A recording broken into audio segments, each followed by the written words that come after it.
Dios les bendiga, mis queridos hermanos y amigos. Soy su pastor Moisés Rodríguez y aquí estoy otra vez para traer a su mesa espiritual el desayuno del alma.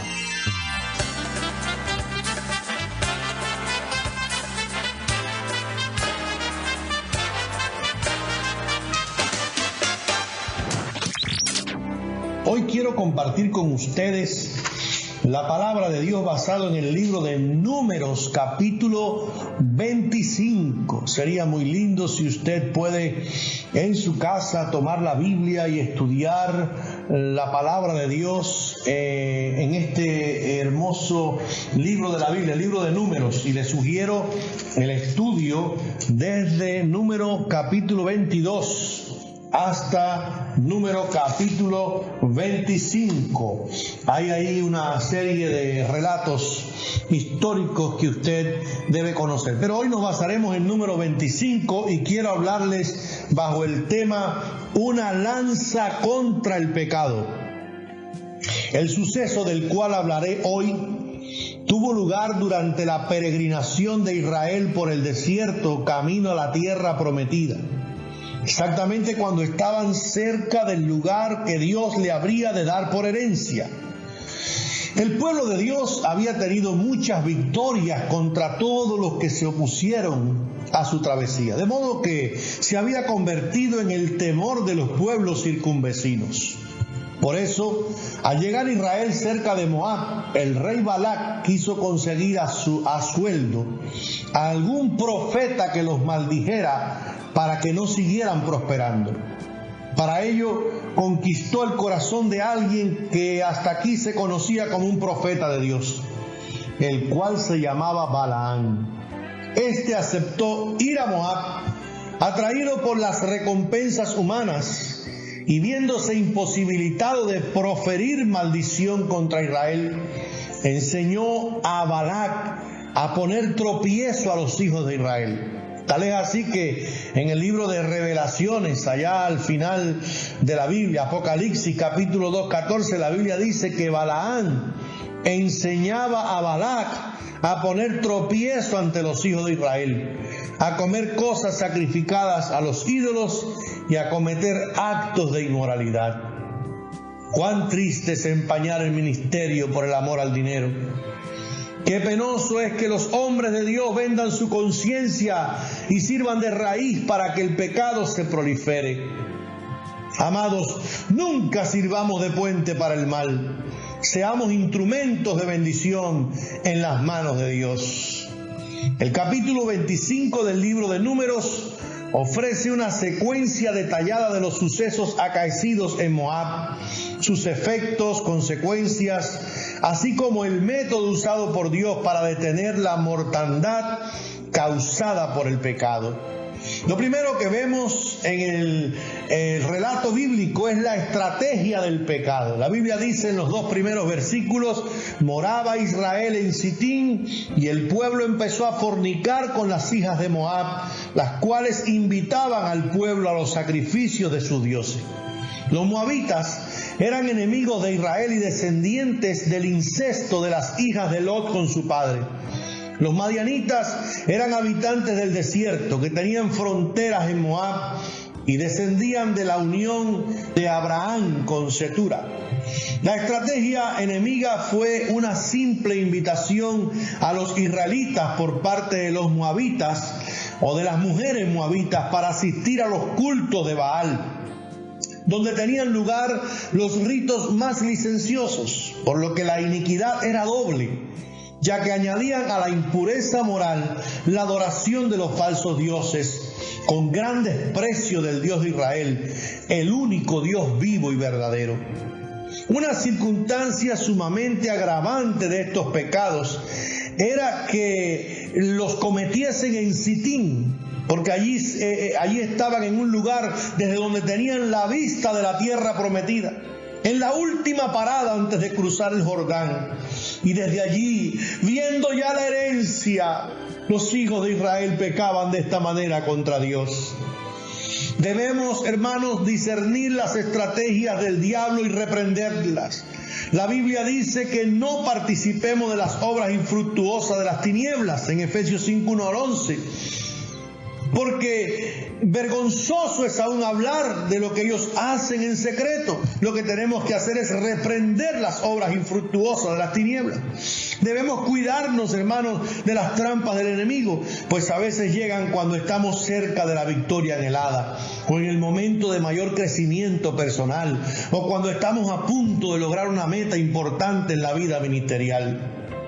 Lo segundo que vemos en el pasaje es la consumación del pecado, aquella estrategia que trazaron los moabitas orientados por Balaam llevó a la consumación del pecado. El verso 3 dice: y el pueblo comió y se inclinó a sus dioses, así acudió el pueblo a Baal Peor, un ídolo pagano, y el furor de Jehová se encendió contra Israel.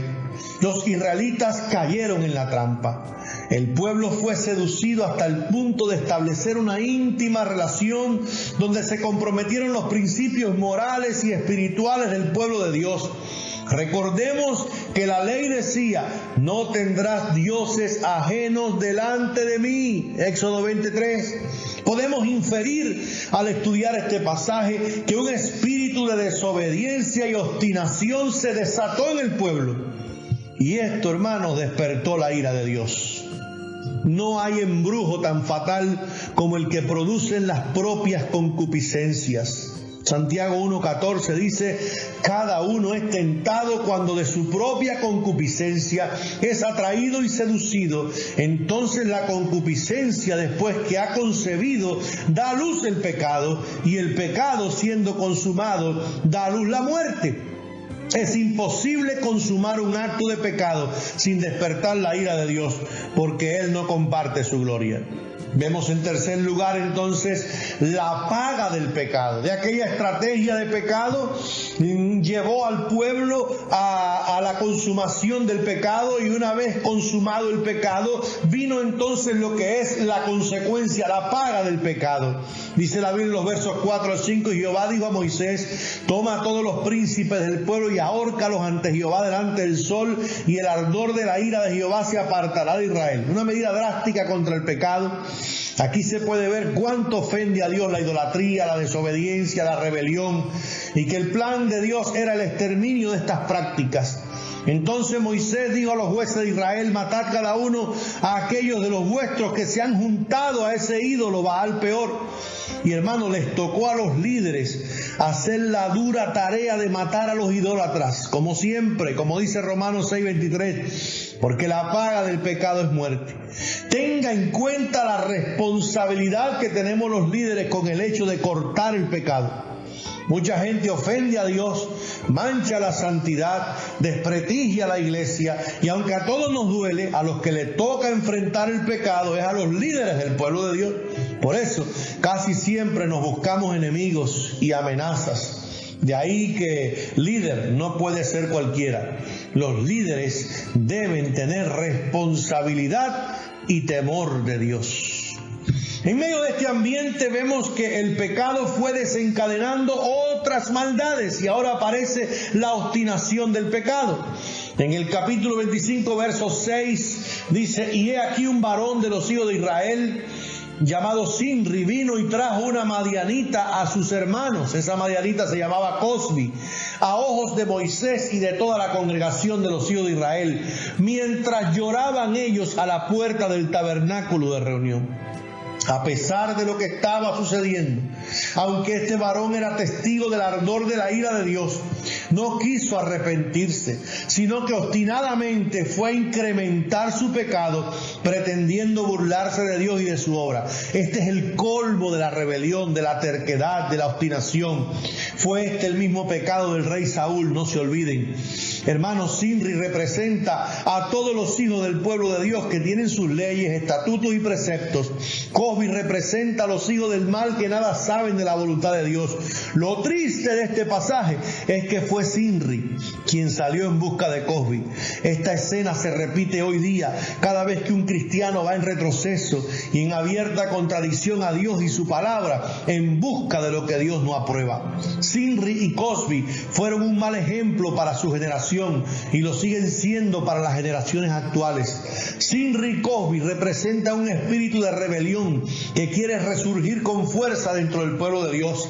Sinri y Cosbi hicieron un yugo desigual. Sinri y Cosbi se pusieron de acuerdo para pecar deliberadamente. Sinri y Cosbi padecían de insensibilidad espiritual. No les importó el llanto del pueblo. Sinri y Cosbi no tuvieron temor de Dios. Se olvidaron que Dios es fuego consumidor.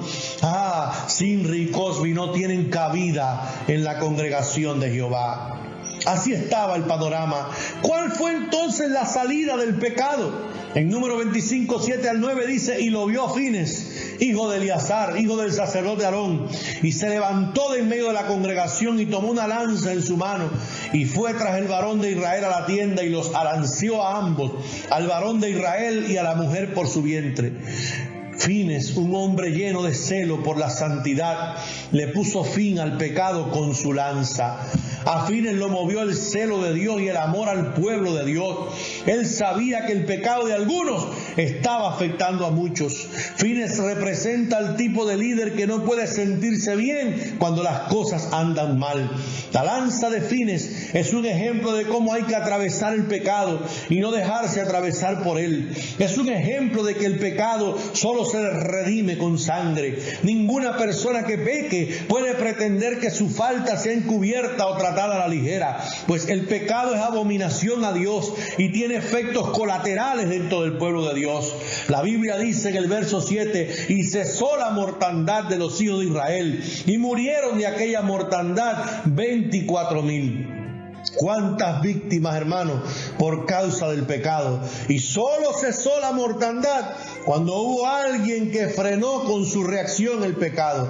Es que a veces la única salida para el pecado es el juicio. El pasaje va llegando a su final con la recompensa, mostrando la recompensa por combatir el pecado. Dice la Biblia en los versos 10 al 15: entonces Jehová habló a Moisés diciendo: Fines, hijo de Eleazar, hijo del sacerdote Aarón, ha hecho apartar mi furor de los hijos de Israel, llevado de celo entre ellos. Por lo cual yo no he consumido en mi celo a los hijos de Israel. Por tanto diles: he aquí yo establezco mi pacto de paz con él, y tendrá él y su descendencia después de él el pacto del sacerdocio perpetuo, por cuanto tuvo celo por su Dios, e hizo expiación por los hijos de Israel. Y el nombre del varón que fue muerto con la madianita era Sinri, hijo de Salu, jefe de una familia de la tribu de Simeón. Y el nombre de la mujer madianita era Cosbi, hija de Sur, príncipe de pueblos, padre de familia en Madián. Fines se ganó un puesto de honor. Fines, hermanos, se ganó un puesto de honor. Dios hizo un pacto de paz con él y su descendencia también, y les prometió el honroso trabajo de ejercer el sacerdocio perpetuo. El Salmo 106, 28 al 31 corrobora esta historia. Se unieron a sí mismos a Baal Peor y comieron los sacrificios de los muertos. Provocaron la ira de Dios con sus obras y se desarrolló la mortandad entre ellos. Entonces se levantó Fines e hizo juicio y se detuvo la plaga y le fue contado por justicia de generación en generación para siempre. Aquí podemos ver que una decisión tomada sin temor de Dios tronchó la vida y la descendencia de Sinri. En cambio, una decisión tomada en el temor de Dios cambió positivamente la vida de Fines y su descendencia para siempre. Defender la obra de Dios es un acto de tal honor que nunca quedará sin recompensa. Amados, esta es una historia triste porque dentro de ella podemos ver al pueblo de Dios en derrota, vergüenza y muerte a causa de la contaminación que produce el pecado. Pero a la misma vez es una historia de valor porque revela que Dios siempre levanta a alguien para defender los valores de su obra, y quien lo hace recibe recompensa de parte del Todopoderoso. La orden que Dios le dio a Moisés es digna de ser considerada como conclusión de este tema. Jehová habló a Moisés diciendo: hostigad a los madianitas y heridlos, por cuanto ellos afligieron a vosotros con sus ardides, con que os han engañado en lo tocante a Baal Peor y en lo tocante a Cosbi, hija del príncipe de Madián, su hermana, la cual fue muerta en el día de la mortandad por causa de Baal Peor. Era como decirles: sigan usando la lanza contra el pecado, no permitan que otros madianitas contaminen la congregación, corten la raíz del problema. La iglesia debe aprender de estas lecciones del Antiguo Testamento, a cuidarse de los efectos del pecado y la rebelión. Por muy buena que parezca la iglesia, si permite las alianzas impías y se deja seducir por las influencias mundanas, se coloca en el borde de la muerte espiritual. Necesitamos hombres y mujeres de Dios dispuestos a atravesar el pecado antes que éste lo destruya todo en la familia y en la iglesia. Al pecado no se le tiran flores, se le tiran lanzas. ¿Podrá Dios contar con usted? Que el Señor le bendiga. Gracias, Padre, por tu palabra. Ayúdanos a balancear el pecado para que no pueda destruir nuestras vidas, nuestras familias ni nuestras iglesias. Líbranos de los efectos colaterales del pecado. Te pedimos perdón por nuestras faltas. Sánanos y perdónanos en el nombre de Jesús.